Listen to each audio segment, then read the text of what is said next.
Welcome to Sally Talk this morning. Thanks for joining me.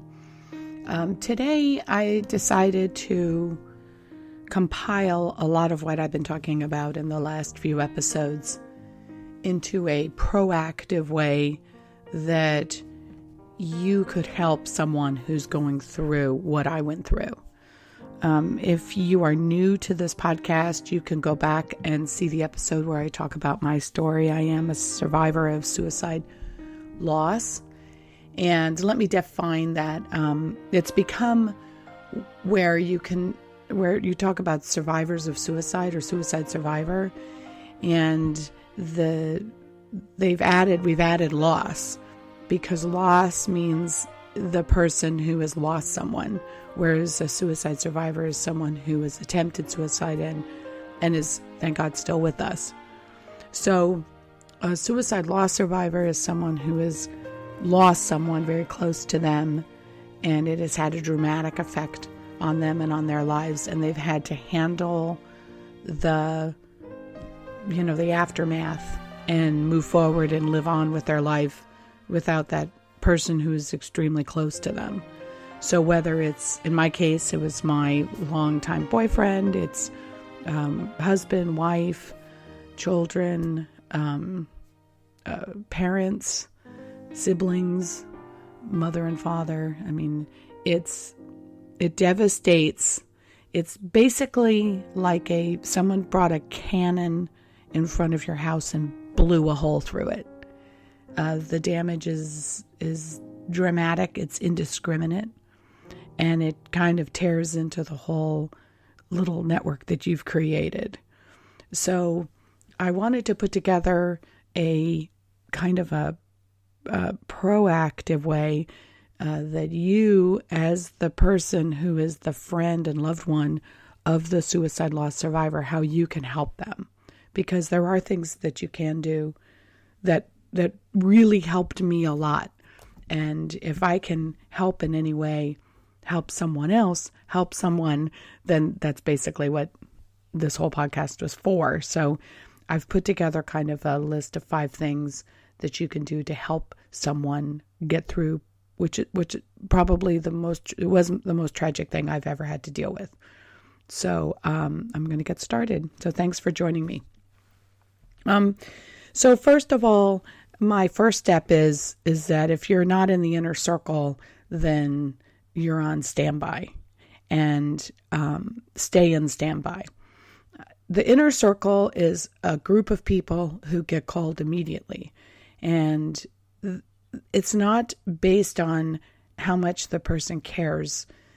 It's based on practicality a lot of the time, also just on people who can help and do things. So you call people because, well, first of all, you're in such a state of shock that you don't even know what to do next. So the people that pop in your head are the people that need to be around you. So you call them. A lot of times you have to get the word out to all the other close family and friends. So, and other family members and everything. And so you have to call everyone and you have to get the word out, and you want to make sure that the people who are super close know before everybody else. And so you're going to call the inner circle in, and they're going to be the ones that start taking charge and taking care of things. So this stage is basically, I'm going to talk about how the inner circle can help, but this is like also to tell you that if you're not part of that inner circle, then you have to go on standby. And that actually is a big help, to go on standby, because you need to just not do anything. And it's really important that I know people are devastated and they're shocked and they thought they were closer than they were. They never saw it coming. I understand all of those feelings, believe me, but now's not the time for you to take to Facebook and announce what happened before the family does and before the suicide loss survivors do. They really need to control that, because there's this feeling like you don't want the word to get out just yet. You just need to gather your thoughts, and you just need to gather yourself, and you have to allow the survivor to do that. So as tempting as it is for you to post on your Facebook page, to post on the deceased person's Facebook page, you really have to refrain from doing that. There's nothing that it's going to help. It's just going to throw off the whole scheme of things for the survivor. There is something to be said psychologically about if you don't announce it, it didn't happen. I know I felt that way. If you can just stop time, and because if everybody knows, then it happened. And that's part of the devastation of it all. So there's a strange tendency initially to just not let anybody know. And you just have to honor that. If it takes them 5 days or a week or 2 weeks to announce on Facebook, you need to honor that. You need to not go and rush to call everybody you know and tell them. You have to wait, because you want to make sure that all the inner circle, the close family and friends and the parents and the spouses and the siblings and the children and everybody know. And they're able to kind of get together, and they're in their little fortress and, face this together. And so you have to allow that. So that's what I mean by standby. If you're finding out for your own curiosity, then that's not good. You have to really, really ask yourself constantly throughout this process, am I doing this for me or am I doing it for them?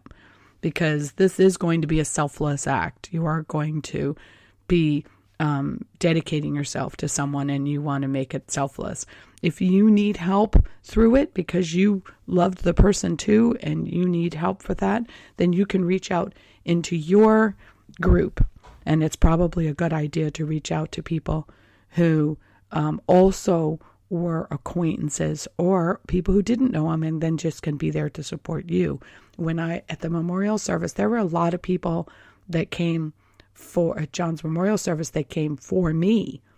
And that meant a lot to me, that they just were there just for me. So you can find people for you that will help you work through your grief. But as far as the survivor goes, the focus needs to be on that core group. And the inner circle, of course, is going through their own grief also. And so to be cognizant of that and considerate of that also. Even if it's just a super close friend, or like my mother is also part of the suicide loss. So even though she was my mother, it was still dramatic to her. It happened to her child, boyfriend, so it all like interconnects. So the way you can help initially is just to wait, and not send a bunch of questions. That's the other thing, is that they don't need a lot of questions. You don't need to satisfy your curiosity. And so what I suggest is there's 3 sayings that really comforted me. I'm praying for you, and praying for your family was big. But just I'm here, and I'm sorry, and I love you. You can say all 3. You can say 1. You can do 3 hearts. But just showing that you're there, you understand this is super difficult, and that the person's in a lot of pain. Just showing that you're there and that you're stopping in your day to acknowledge that means a lot, because you get a lot of those, and it really does lift you up. But what happened? How did this happen? Are you okay? Those are open-ended questions that the person's not going to be in any condition to answer. So you need to not send anything that requires an answer. And you can contact, once you find out who the point people are and the inner circle is, then you can contact them and ask them and just say, here, I'm here, don't answer. What I do now is I'll send a text to somebody that I know is handling everything, and I'll say, no need to respond. I know you're overwhelmed, but put me on the list for the food train or anything else I can do to help. Of course, now going through what I've gone through, I'm a point person for what I'm going to talk about in a little bit. So assume if you didn't get called, also assume that everything is being done, that they're setting everything up and the food train's setting up. And then also to assume that everything was done that could have been done to save the person. Don't just think that, they could have called you and everything would have been better. That's a painful thing for the survivor loss. The person who's lost someone is to think that somebody else out there thinks that they could have done a better job. Just be very careful with that. And when those Facebook posts start and the announcement's been made and you start posting something, please don't post things like, if they had just reached out to me, or any other friend, if you just reach out to me, I'll listen, I'll take care of it. That type of stuff is really painful. You have no idea how much the person was listening. And if you listen to my story, I was there 24/7. So it's just, don't make it more painful than it needs to be. Just go to a place where you're assuming that everything that could have been done was done. And that would be much more, that's much more considerate for the survivor. Also, okay, so number 2 is decide you're in for the long haul. If in fact you've decided that this person, that you're really struck by this and this person is somebody you love very much, the survivor, and you really want to be there for them, you have to make a decision to be there for the long haul. Don't act like you are and then not. That is a real painful thing. When you go through this as a survivor, you know that it's a super tragic thing, and you know that some people are going to handle it differently, and some people, this isn't going to be something that they can do. I don't have any resentment or anger toward anyone who wasn't able to handle this, because I get it. It's a super tragic thing. But don't act like you're there and give a lot of platitudes. I'm here for you. All you have to do is call or whatever, and then drop out of sight. Because that's hard. So if you're in it for the long haul, then make that commitment. And so if you are going to be in it for the long haul, and this is the inner circle people too, then make sure that you remember details. Like, even write it down. The day it happened, write down the week later, write down the month later, the year later, the 6-month mark, because the survivor knows those dates and they're very painful. And so if you just know these details, remember things that would trigger sadness. John had a lot of interests. He loved the Beatles. I wish he loved REO Speedwagon. That would have made it a lot easier. But he loved the Beatles, and I hear the Beatles all the time. So start remembering details of things that may trigger the survivor to be sad. You're not going to be able to keep everything away from the survivor, but just being understanding of it is big. He ran a coffee shop. He had just opened a coffee shop 2 days before he died. So coffee was a thing for me. Going for coffee was hard. I couldn't put my foot in the coffee shop for 1 year until I was just ready. It was very difficult for me. So start really making a mental note of the things that it's going to be very sensitive to the person and to the survivor, because, like I said, you're not going to be able to clear the way for them. But if you're at a movie and all of a sudden Beatles songs start playing or whatever, it means the world to the survivor.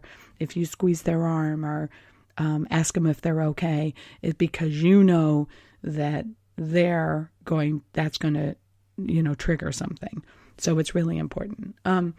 Be prepared to hear the story. If you're in it for the long haul, be prepared to hear the story, because eventually, don't ask to hear it too soon, but eventually they are going to want to tell it. And it's very therapeutic to tell it, but they're going to only tell it to people who they feel safe with.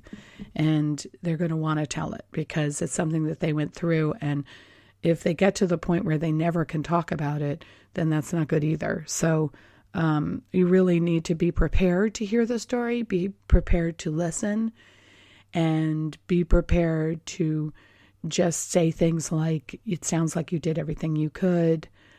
It sounds like he was in a lot of pain and now he's not. Things like that, instead of, don't ever, ever, ever say things to the survivor like, this was so selfish of him. How could he have done this to you? Why would he had everything to live for. Like, just don't go down that road. You can do that with the people who are supporting you. You can talk to the people outside this whole network and you can tell them that if that's the way you feel. I know I felt that when I was young, and I talked about that in a previous episode, but I definitely don't feel that way now. But just please don't, your comments and your opinions about suicide are not necessary. It's not going to make anything better. All it does is hurt. So just be supportive and just listen, and just be there to listen to the whole story. It really is therapeutic to talk about it. Also, too, they'll be at a point where they're going to want to hear good memories. They're going to want, the suicide shouldn't define them as who they were in this world. And so you need to be there for them so that you can tell them memories and stories about them.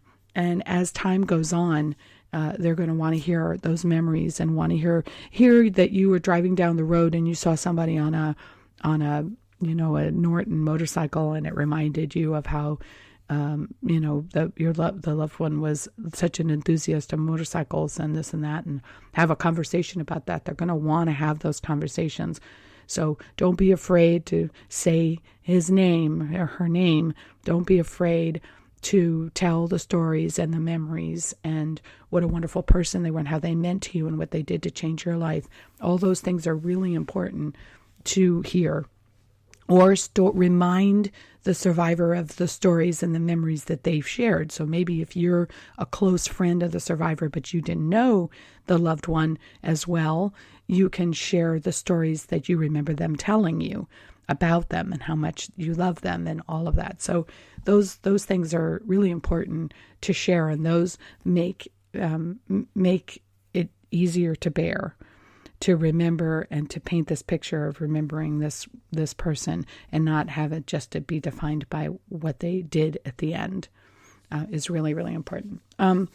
Okay, so the food. So one of the first things people always jump to is the food. And I think food is amazing. It's a wonderful, tangible way to show the survivor and their family, that you love them and that you just drop off food. That's all wonderful. However, it needs to be managed in a way, and you need to find out who the point person is, and then you need to get on the train.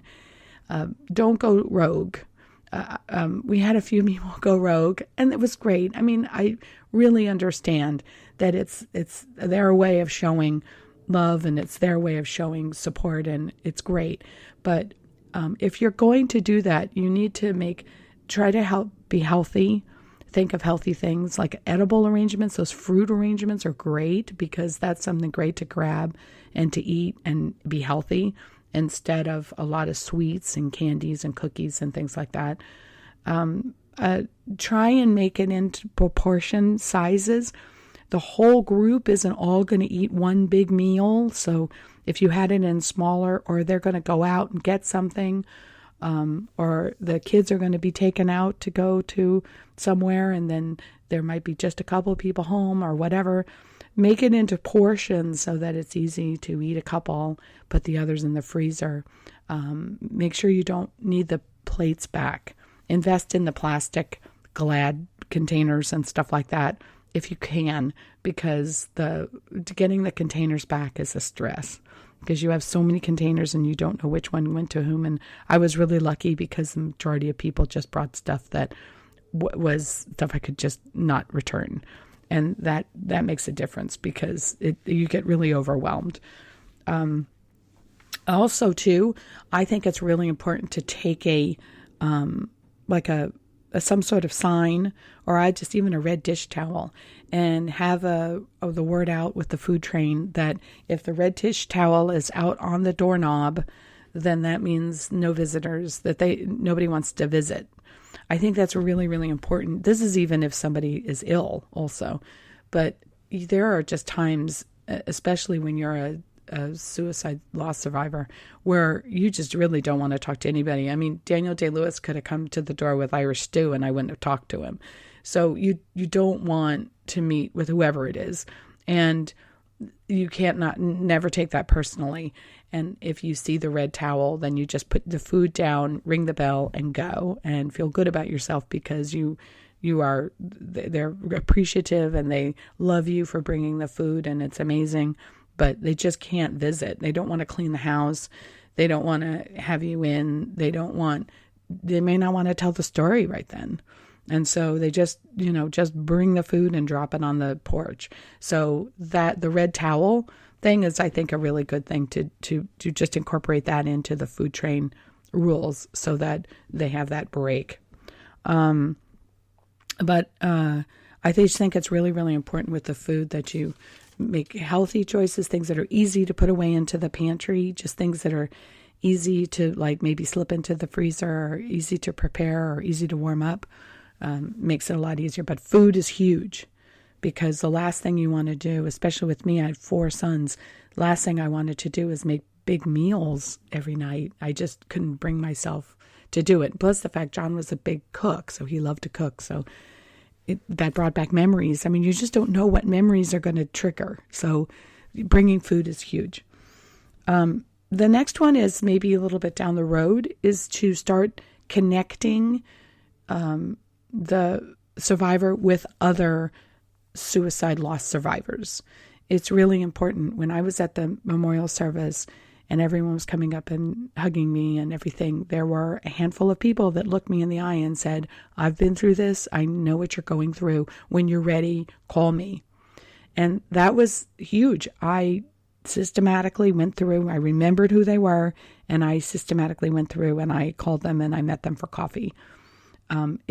It's a big thing to sit with somebody who really understands and can tell them their story, and then they can both talk about how it feels. And it's also important for your survivor to see someone else able to have gone on with their lives. It's like a light at the end of the tunnel because you really are worried that this is going to take you down and you're not going to be able to recover from it because just the stigma, the society, everything about it. It's a huge, devastating tragedy. And you think, I don't know if I'm going to be able to pull myself through this.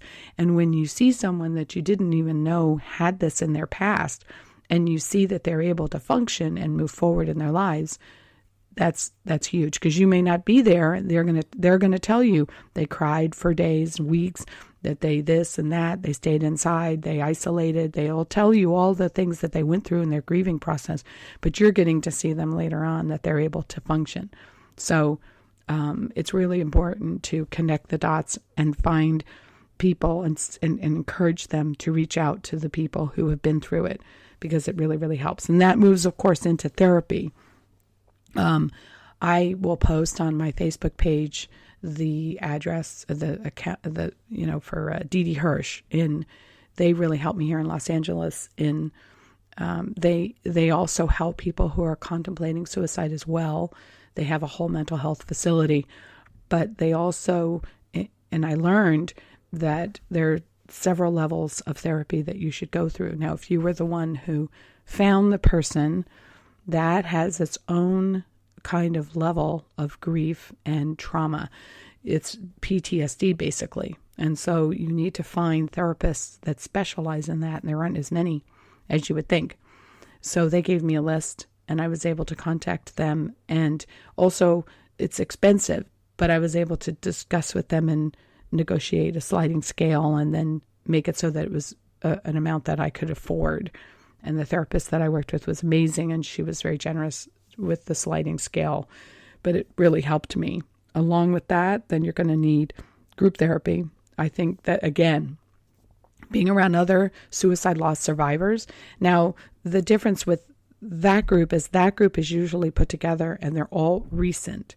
So tragically, when I had my group, we were all like, it was within 3 or 4 months that everybody had lost their loved ones, and there were 14 of us. So it's really good to be around a group of people that are going through exactly what you're going through at the exact same time. And you hear horrible stories, and you hear stories of families falling apart and not supporting each other, and other ones where they are being supported. I felt very, very lucky that everyone around me was all very supportive, and we were all locked together. But it's important to go through that and to hear other people's journeys that are going through the exact same thing you're going through at the exact same time. The other ones, the long-term ones, are important. That's the light at the end of the tunnel. But that current thing is really, really important. So I'll post that on my Facebook page. So the last one is to take them for a walk. Take them outside. You really isolate, and you really start finding that sitting on the sofa, or every time you go out, you just can't wait to get back home, and sitting on the sofa, sitting on the bed, and just isolating yourself, not being around anyone. And sometimes it's kind of self-care, and it's good, and then it bleeds into where you need to get back out again, and you really can't stay inside anymore. So anything that's exercise was good. Going for hikes, going for walks, all of that. One friend reached out and she said, we don't even have to talk. We can just walk. That was big, because it got me out. It made me put my sneakers on. It made me go outside, and taking for a walk is good. And checking in and being sensitive, checking in on all of the the anniversaries and things like that, just to repeat that. It's really, really important. The thing is that you don't want the person who took their life to be forgotten, and the survivor is afraid that they're going to be forgotten. And with the stigma, a lot of people want to run away from it, and they don't want to face it. And so there is a definite gap, and I know I felt that in the second year, where it just, I just felt like he had been forgotten. And this is no attack on anyone. It's just people move on with their lives. But the thing about suicide is it's such a painful thing. People don't really want to face it. And so when I say, are you in it for the long haul? It means that, are you in it to really keep facing it and keep going back to it and reaching out when someone else, so somebody famous takes their life, like Anthony Bourdain. I had friends of mine reach out to me and ask me if I was okay on that day. So they knew that was going to trigger me and bring me back, and it does. So if you're going to be in this for the long haul, really keep that person front and foremost in your mind, so that you can make sure that you're checking in with them. Because I saw one time on a Facebook post, somebody said, our thoughts and prayers are with you. It wasn't on mine. It was on somebody else's. Our thoughts and prayers are with you in the weeks to come as you grieve. And I went, weeks? Oh my gosh. I mean, it's 3 years, and I still, if I hear of somebody taking their life, it's still, I may not sit in my bed and cry for 2 or 3 days, but I definitely will, it'll affect me. It affects me. So it will never go away. And so the 2 pieces of advice that I got, which were really powerful, were, one was, people will want you to make them feel better. And my pastor told me that. And he said to be careful of that.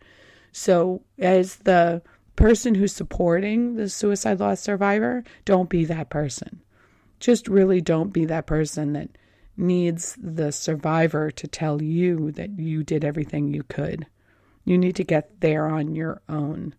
It takes everything out. I had a few people kind of reach out to me to see that, and it really drained me. And I went home and I slept for 2 days. So you really want to be there and find that out on your own. You don't need the person the closest involved in the whole thing to reassure you of that. The other thing was that I was told too was to keep my head above water and to not go down into the blame game for myself, because I won't see my answers will be the questions that I had would be answered if I kept my head above water. And I really thought that was very powerful. And I've since really read a lot about that chaos and tragedy and everything and suffering is all part of our lives, unfortunately, but it is. And the sooner we face it, the sooner we understand it. And the sooner we build ourselves strong enough so that we can handle it, the better off we'll be. And then when we are in it, we can learn the lessons that we need to learn, and we can get the answers to our questions while we're in the midst of it.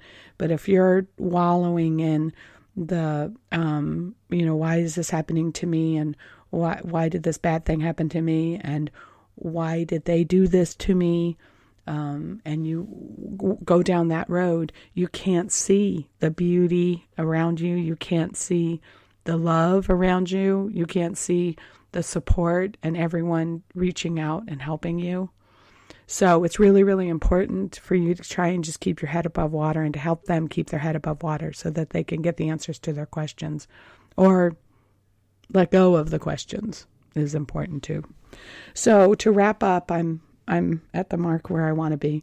To wrap up, I wanted to just remind you to remember that this is something that the survivor is never going to get over.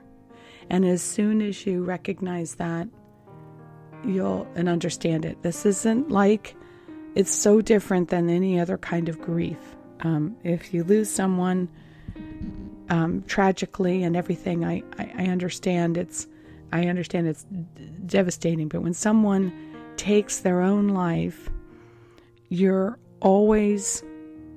don't want to completely heal, because then what they did, it was okay that they did it. I don't know how else to explain it, and I'm trying to figure out a more eloquent way to say it, but it basically makes them right. You were sad for a little while, but now you're okay and you're moving on. And so as the survivor, you don't want to be too okay. You don't want to move on too well. You want to hold on and have their lives matter, and have their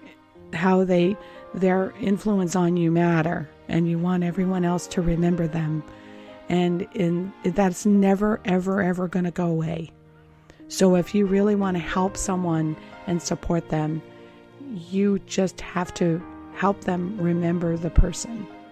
And I understand people need to move on and get on with their lives, but that can happen along with still remembering and holding on to just the memory of this person, and understanding that they shouldn't have done what they had done, that they had a lot to offer the world, and they still had a lot to offer the world, and that the loss is huge.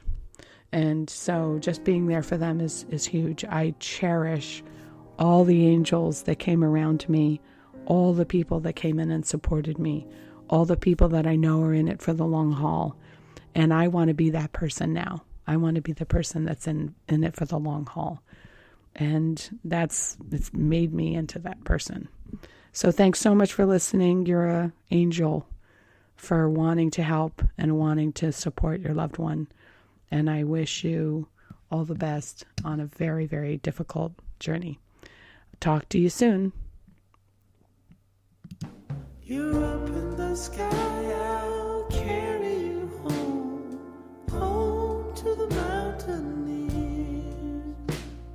And soon, my friend, you'll see them again, the ones you left behind, the ones you left behind.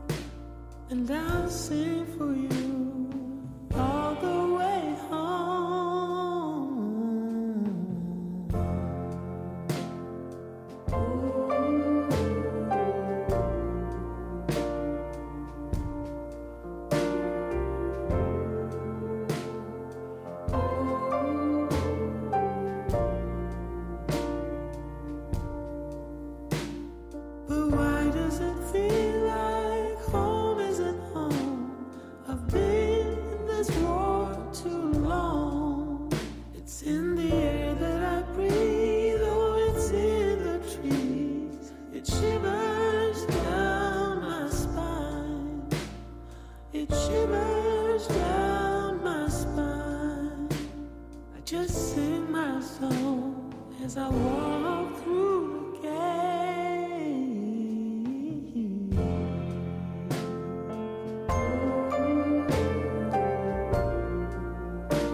she doesn't look the same. The fear in her eyes, I've seen it before. And she can't recall my name. No, she can't recall my name. And so I sang to her.